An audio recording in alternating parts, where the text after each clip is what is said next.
Okay,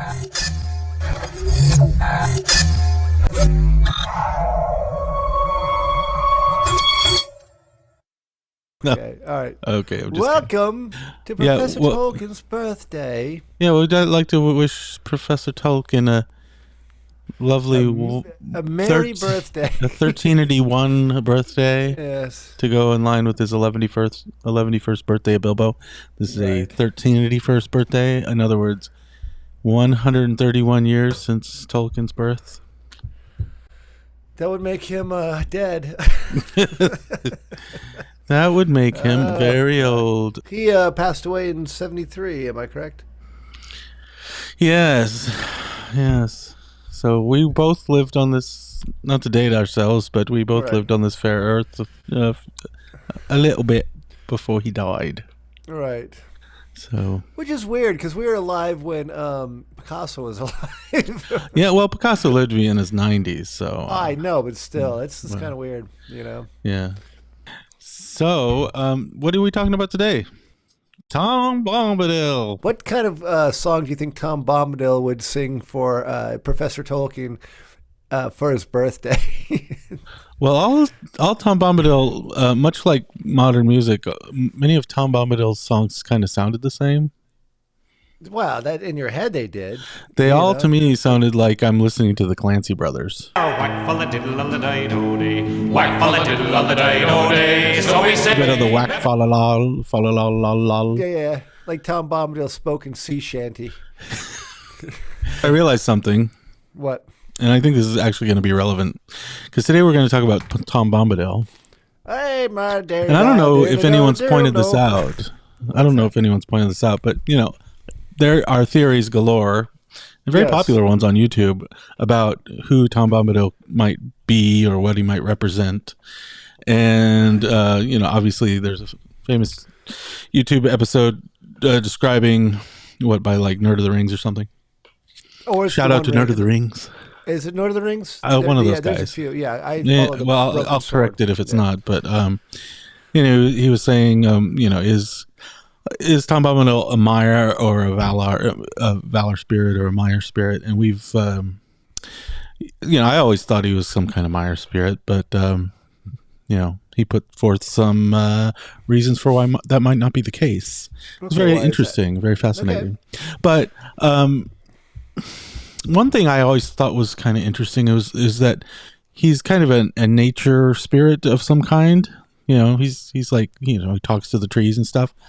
Right. So why is he not green? But then I realized his jacket is blue and his boots are yellow. Oh, green. What does that get you? Yeah. What does that get you? So I'm thinking like maybe Tolkien was trying to pull a fast one, and he's like, okay, here's going to be, because like in English folklore, there's like the green man or the green man of the wood. It's a common like, you know, figure of springtime or rebirth or nature. And actually Tolkien did his Sir Gawain and the Green Knight is like a old he did his own little, you know, scholarly version of that. Right. So I know he was kind of curious about this old figure of the green man who symbolizes rebirth and nature. So so Tolkien probably thought, well, I can't, if I had made him dress in green, that would just give the game away. Like it'd be too cliche, like, oh, here I am, another green man. I must represent the green man. Yeah, but no, he was like, I'm going to wear blue and yellow. There's a fine line between clever and stupid. It's just that little more. Oh, yeah. Yeah, no, yeah. That's why he's selling the books and we're not. Right. That's why he's famous. Well, yes, I am the nice one. But it's like, why else would the man wear always blue jackets and yellow boots? Or just be I don't know. Yeah, that is... because of the primary colors. Mix them together and make it green. Well, let me ask you this: you looked into like the earlier versions of the Bombadil poetry, right? Yeah. He did write some poetry. Yeah, but was he described the same way in those early poems? I can't remember. Yeah. I mean, even in the earliest poem, this is written. I think first started toying with this in around 1933. Okay. So it's from the book The Adventures of Tom Bombadil, which was eventually published in like 62, I believe. Right. So it's like old Tom Bombadil was a merry fellow, bright blue his jacket was, and his boots were yellow. Green were his girdle, and his breeches all of leather. So he does have green. He wore his tall hat, a swan wing feather. So it's like, blue and yellow, complementary colors, and they meet in the middle in the girdle where it's green. So that actually would make more sense. But yeah. So yes, maybe he needs to fight King Arthur. But he's got this. Here's an interesting thing. So in this early poem, so he's like this folkloric kind of green man character. Old Tom in summertime walked among the meadows, gathering the buttercups, running after shadows, tickling the bumblebees that buzzed among the flowers, sitting by the waterside for hours upon hours. In this poem, Old Man Willow captures Tom Bombadil. Okay? What? Yeah. I thought he couldn't you can't catch Tom. Tom. It says, sang Tom fast asleep, under branches swinging. In a crack, caught him tight. Snick, it closed together. Trapped Tom Bombadil, coat and hat and feather. Ha, Tom Bombadil, what be you a-thinking? Peeping inside my tree, watching me a-drinking, deep inside my wooden house, tickling me with feather, dripping wet down my face like a rainy weather. And then Tom replies, you let me out again, Old Man Willow. I'm stiff lying here. That's no sort of pillow. Your hard, crooked roots. Drink your river water. Go back to sleep again like the river daughter. So he's like fighting with Old Man Willow, presumably. Well, actually, so this, in literature, everything's all messed up in terms of chronology and time because Tolkien wrote this long before he wrote Lord of the Rings, right? Yeah. And he wrote it for his kids, but then he shoehorns it in Lord of the Rings. And once Lord of the Rings establishes itself as a book that hobbits write. The Lord of the Rings is a book written by hobbits. So it's the Red Book of Westmarch written by hobbits. So these poems later, when they are published in 1962, it is also kind of characterized as a more literature written by hobbits. So Bilbo was actually supposed to have written this. Well, so it's translated from the Red Book of Westmarch, which Bilbo compiled.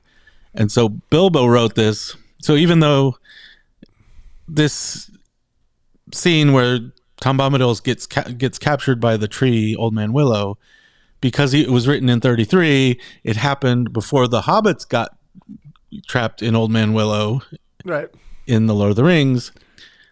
And then now it looks like, because when it's published in 1962, it kind of looks like Bilbo heard the story about.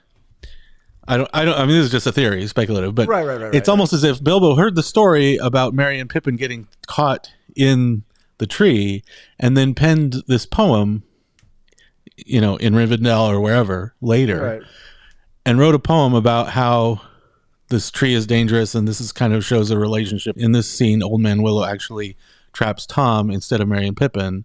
So Bilbo's just kind of taking the story as he heard it about Old Man Willow and Tom and their relationship, and he's just kind of playing with that literary motif. Can I give you an interesting theory? Sure. Just coming up with this goes, the Red Book of Westmarch went from Bilbo, right? Right. To Frodo. Yes.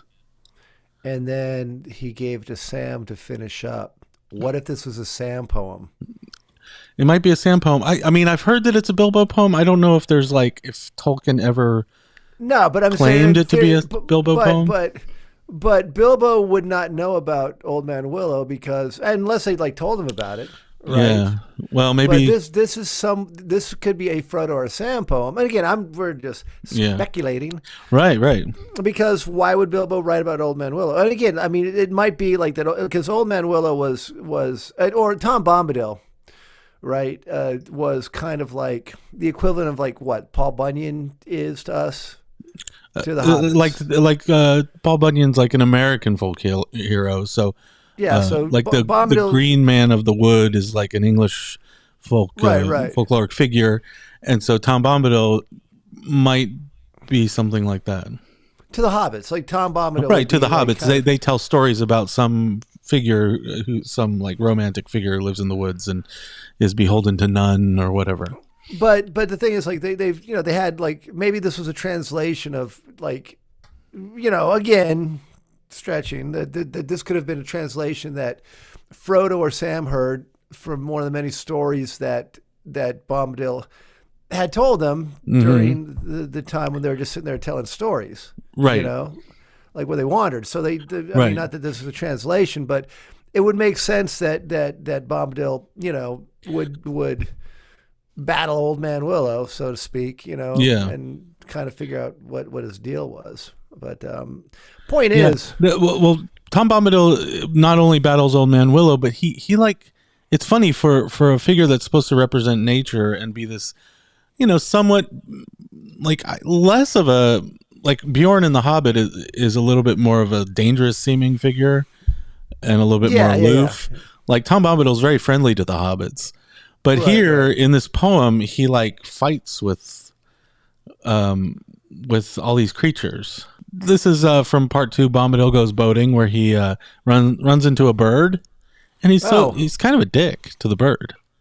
Wow. You wouldn't expect it, but like, so this bird's like, "Willow Tom, I heed you. I have a guess where your fancies lead you. Shall I go? Bring him word to meet you." And then Bombadil answers, "No names you tell or I'll skin and eat you, babbling in every ear till things that don't concern you.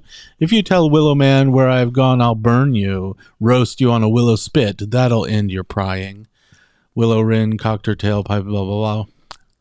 Anyway, it's very threatening to the, he doesn't have the greatest relationship with other creatures in the forest, as far as I can tell. Well, I think like anything, like maybe this reflected Tolkien like earlier when he was like more of like a rapscallion, as we keep and like as he grew old, like as he mellowed in his old age, like I don't want to be killing birds. You know what I'm saying? Maybe. I got a theory. Another theory. Go ahead. So, like, let's get all, what is it, meta? Yeah, let's get, okay, you want to get meta? Yeah, meta, whatever the hell that means. Like, okay, it's for the kids. Let's get meta. Bombadil is Tolkien. Like, as Tolkien, like, idealized himself, or as he would. An idealized Tolkien, okay. Like, Bombadil is Tolkien, or Tolkien. Or the closest thing in the story to Tolkien himself. Yeah, because he plays with language. You know what I'm saying? He does play with language. Right. Mary told me, darling. Hard. He's a fan of the Clancy brothers. Is he? Huge fan. Him and who's the lead singer of the Chieftains? Oh, Patty Maloney. Patty Maloney. Him and Patty Maloney is like arty. Oh, he does talk like Patty Maloney. He does have the gargle. Yeah. But I mean, again, and then he's got Goldberry, who's like, Edith, even though Edith was like Edith Brat. All right, but maybe this is like how Tolkien was like, if I were to live in Middle Earth, I think I would like a beard. I would dress. And I would have yellow boots. I would dress very frivolously like those hippies. Although I don't think at the time he wrote it was like probably no hippies and stuff like that. But I mean, again, because it like he was there before anybody. Like he remembers like the stars. He remembers I think like he was probably at the inception of the first song that.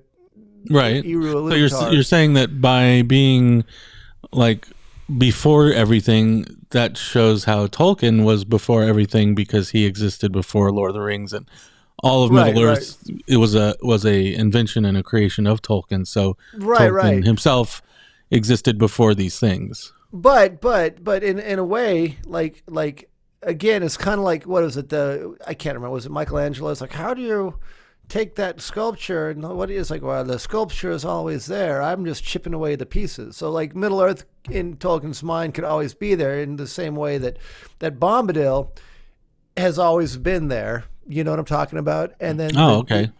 Or so maybe it doesn't represent Tolkien himself. It represents the spirit of creation. I don't know. The spirit behind the Lord of the Rings. It sounds kind of obviously speculative, but there's definitely something here in the sense that like there's this idea of the Jungian archetype where people who are creative, they don't feel like they're creating something out of nothing. They feel like they're almost translating things that's already there. Yeah. Something that's already there from another world, and they're just the conduit through which these things come into existence or manifest in our world. And Tolkien, in many places, has kind of alluded to the fact that that's how he feels that his relationship was with Middle Earth that he's creating. So, I mean, maybe I don't know, but does Bombadil is he depicted as a creative person? Because I know that some have speculated that he's Aule, but Aule is a great maker, and he makes the dwarves, and he's a smith, and he makes things. But I don't see. I mean, and Tolkien himself is a great creator. Obviously, he created everything that in this world. But I don't see.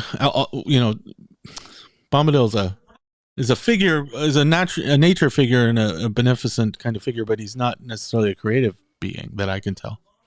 So while this may have been kind of like a shoehorned character, I think maybe for Tolkien it was like important for him to be in there because it tied his other works together. It's kind of like Stephen King does something really similar to a lot of his stories. Like all of his stories kind of like a lot of them just kind of like intersect, Well, here's an interesting thing. Like Tolkien almost changed some of his attitudes about fairy stories like after The Hobbit. I think he suddenly, like, you know how we were saying how he was still writing for like a kid's book and for kids. Yeah. Like, so Tom Bombadil is kind of like a kid's character. And I heard something like there was a doll that his kids had called Tom Bombadil, and he wrote these poems basically as a way to kind of entertain his children, much like he wrote some of his other things like The Hobbit and Father Christmas letters to entertain his children. And I think he was also drawing from some of that Victorian like fairy tales where, fairies are these little winged creatures a few inches high that, buzz among the bumblebees and the flowers. And you know what else used to write about fairies, man? Black Sabbath. Really? Sabbath, bro. And you better believe it. Anyway, sorry. Sweet. So like it's just kind of like a certain kind of elves and fairies and daffodils and buzzing bees, and it's just very lyrical, and it's for kids. It's largely seen as for kids. And I think later, maybe after The Hobbit sometime, Tolkien said, I'm going to write something more for grown-ups, more historical, more deep, more kind of profound or whatever. And so what does he do with all this all these lyrical poems that feature Bombadil, which are more of that old style where it's like fairy fall it all, I'm skipping among the flowers and the reeds. That stuff, he almost like he justifies it, or he defends it, or he explains it by saying it wasn't written by him, it was written by Bilbo. Bilbo writes poetry. Bilbo writes poetry like that. Tolkien doesn't write poetry like that. You know what I mean? It's kind of like dodges a bullet, kind of. Yeah. But here's the other thing, though, too. Like when you think about it, though, too, it's kind of like that as much as Bombadil is like already like basically the tone of the Lord of the Rings changes after this chapter. Really, it does. You're right. I think you're right. Talking about. I think it's kind of like, all right, we are leaving childish things behind now. In a couple more chapters, Frodo's going to get stabbed in his freaking arm. You know what I'm saying? And it's going to almost kill him. And be really close to death. The tone of the book really kind of changes more or less here. It's not the danger now comes almost every other chapter or every chapter for the most part. It becomes more I mean the whole book, even in like later books, Two Towers, etc., seems to get more dangerous as it goes, the dangers get more like the whole thing builds to a crescendo of danger until you get to like actually when they're walking through Mordor, where everything danger's everywhere. And then the last 100 pages are them like just leaving Middle Earth. Oh, right. That's what it's called, the denouement? What? That's the denouement. Oh, denouement. Oh, you know that word for denouement? No, dude, I'm American, man. I have no idea what you're talking about. You don't know the denouement? I'll just keep saying that. I just love that word, denouement. Denouement. They doing it. Denouement is like the wrapping up of loose ends. Right. After the climax. I thought it was a hockey. I thought it was a hockey player from Quebec. It may as well be a Quebecois. Quebecois. Yeah. Anyway, so you thought we were done with our deep, intense research, but we're not, because I have letters. Goldberg. I have letters. Do you? Oh, yes. Boy. So this is when 1937, 4 years after Tolkien wrote these poems about Bombadil for the first time, and he's writing to his publisher, Mr. Unwin, asking him if, hey, you like my Hobbit story so much. What about, I got some stories about this guy Bombadil. You like the story about the Hobbit? Now, what do you think of this guy? So after the popularity of the Hobbit became apparent, I think Tolkien was like, well, I got a lot of other writing laying around. I've got this other shit letter. I was going to see if my publisher might be interested in some of these other stories. So he's writing to his publisher, and he's like, do you towards the 3/4 of the way down, do you think Tom Bombadil, the spirit of the vanishing Oxford and Berkshire countryside, could be made into the hero of a story? Or is he, as I suspect, fully enshrined in the enclosed verses? Still, I could enlarge the portrait. So he sent him these poems. He sent him these Bombadil poems, and he's like, what do you think of this guy? Should I enlarge this story and build on this character? Or do you think that this poem is self-contained and doesn't warrant expansion into a story? Right. But he gives a game away. He says that he sees Bombadil as the spirit of the vanishing Oxford and Berkshire countryside. And this goes back to that theme with Tolkien, like he's looking at the industrialization of Birmingham and all these industrial towns, and he's like saying that there's this vanishing spirit of the countryside. So my Green Man thesis kind of still remains, and you could say that Tolkien himself is the vanishing spirit of the Oxford and Berkshire countryside. Yeah. So, yeah. But it's kind of spelled out right there. So what's all the hubbub? He says it literally. He literally says, "This is what it is." This is what it is. But I mean, no, he's wrong. He's wrong. No, he's an. I mean, the thing is he can. He's a Maiar. Well, he could still be a Maiar. Right, man. But he really is like vanishing countryside. I should write Nerd of the Rings an email. I know. Hey, look. He says, please write the Tolkien estate and tell them Tolkien was wrong. Tolkien was wrong. It's not the vanishing. It's not the vanishing. Yeah. Now it's the war on drugs. It's the working classes. He represents marijuana. And the vanishing use of marijuana. I have no idea, dude. It's an anarchist commune. Right. But it's still fun to speculate. Because it could actually be like, I mean. Well, you can interpret in a lot of ways. I mean, clearly, even if it's, whether it's a Maiar or a Valar or, a freaking oversized hobbit, you can still say he represents or is the representative of the spirit of something else in Tolkien's world, in Tolkien's actual world. But wait, there's more. There's more. Oh, really? Really? Yes. Oh, I can't wait. So this is a long letter he wrote to a woman. Oh. Ooh, what's going on here? It's like, dear Rebecca, the eels were delicious. Okay. Listen to this. I have no idea. Who is it? Who's it to? So Bjorn is dead, and then the next paragraph: Tom Bombadil is not an important person to the narrative. I suppose he has some importance as a comment. I mean, I do not really write like that. He is just an invention who... Hold on. Let me make this bigger. Okay. I do not really write like that. And when I say... Yeah, I don't know what he means by I do not really write like that. He is just an invention who first appeared in Oxford magazine in about 1933. So that's the first time that poem was published. Yeah. And he represents something that I feel important. Though I would not be prepared to analyze the feeling precisely. So that's the thing. He's not even prepared to analyze the feeling precisely. Even he doesn't know what Bombadil represents to a certain extent. I would not, however, have left him in if he did not have some kind of function. I might put it this way. The story is cast in terms of a good side and a bad side, beauty against ruthless ugliness, tyranny against kingship, moderated freedom with consent against compulsion, that has long lost any object save mere power, and so on. But both sides, in some degree, conservative or destructive, want a measure of control.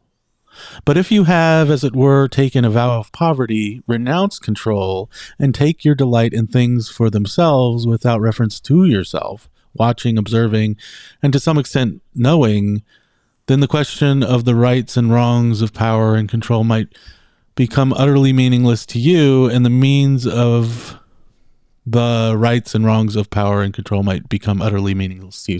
And the means of power quite valueless.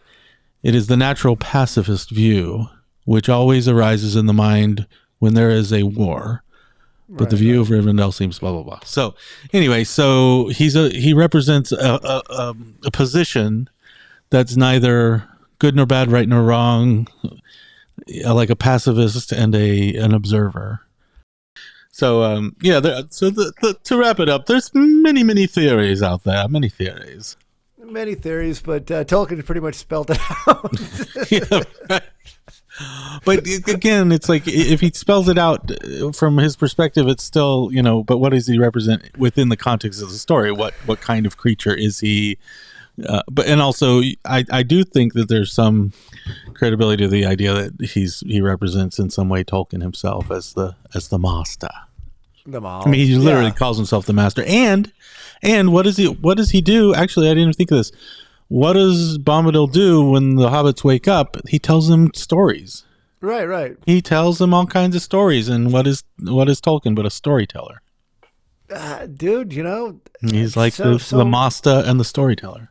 Maybe like Tolkien's English sensibilities would not allow him to like be so vainglorious as to say, I've inserted myself into my own story here. Right. Like it's Tom Ronald Rule Bombadil. Yeah. It's Ron Donald Jewel. Tombadil. Donald Tombadil. It's H. Hold on, J H H HSS Bombadil. That sounds like a Navy destroyer. Ship, I know.